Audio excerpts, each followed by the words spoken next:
NASA will be crashing its only Saturn orbiter into the planet.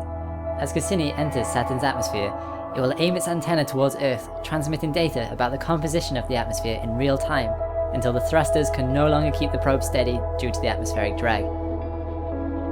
Cassini will then burn up in Saturn's atmosphere, ending a 20-year-long mission from launch to final descent. This spacecraft has been an absolute trooper, surviving and performing in the harsh environment of space, and personally, I'll be sad to see it go. The legacy of Cassini will be felt for years to come though, as scientists are able to trawl over the huge amount of data Cassini has collected during its mission. During the final part of Cassini's voyage, called the grand finale, it has been able to approach the planet closer than ever before, darting in between the rings. But what has it seen? Has this unique perspective shown anything we've never seen before? Well, starting with the moons of Saturn, it has seen some of the shepherd moons in unprecedented detail. This is a close approach of Atlas, a 40-kilometer wide moon near the outskirts of the A-ring. What looks remarkable about this moon is the lack of impact craters on its apparently smooth surface, making it look absolutely bizarre.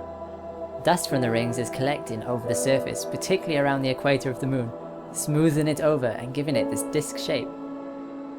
A similar thing happens with the second innermost moon of Saturn, Pan. At 30 kilometers wide and found in the Encke gap, any particles from the rings that stray into the 350 kilometer wide path get swept up by Pan. This keeps the Encke gap steady and constant. Daphnis is another shepherd moon, but sadly not seen in quite so much detail. But due to the gap it's located in, its effect can be seen for hundreds of kilometers. It's only 8 kilometers in diameter and found in a very narrow gap in the A-ring called the Keeler gap. Its gravity is very weak, but it's just enough to whisk the nearby dust particles as it brushes by.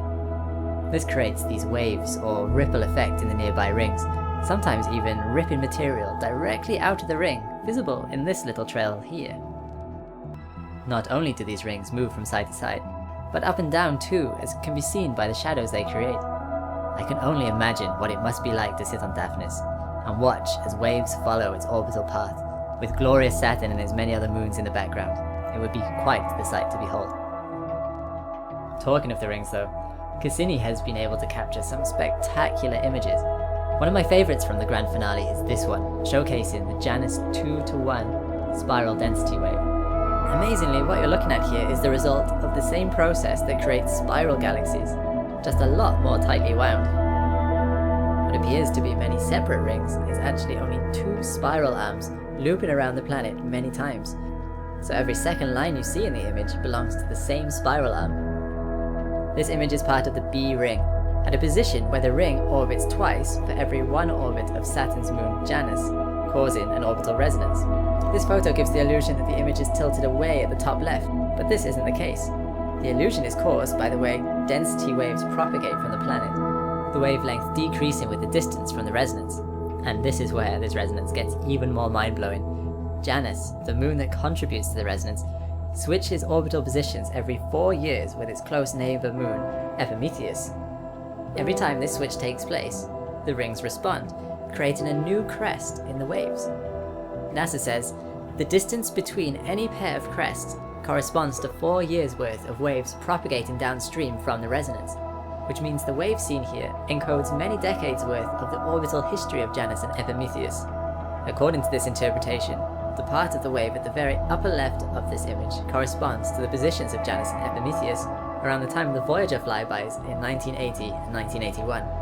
This encoding reminds me a bit of a tree trunk encoding how many years it's been alive by the amount of rings it has. Simply amazing. Apart from some other beautiful and detailed images of the rings, other interesting sightings have been these little propeller features dotted around the rings in a number of locations. This image shows both sides of the ring. The top image shows the illuminated side and the bottom the unlit side. Even though the scale of the image is only about 500 meters per pixel, the moonlet might not even be able to be resolved. You might just be able to see some trace of it in this top image, but what can be seen is that the moonlet is physically connected to the rings by this band of materials. As I mentioned, this wasn't the only moonlet trying to create a gap in the rings.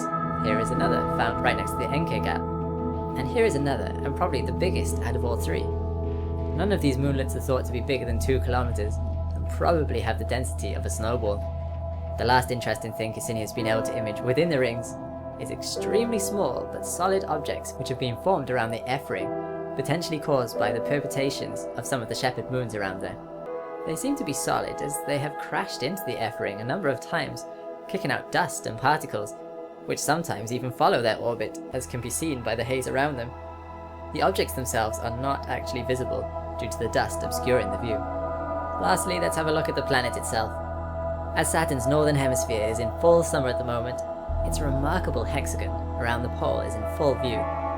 In the centre of the hexagon is found a permanent polar vortex with the eye wall of a massive hurricane.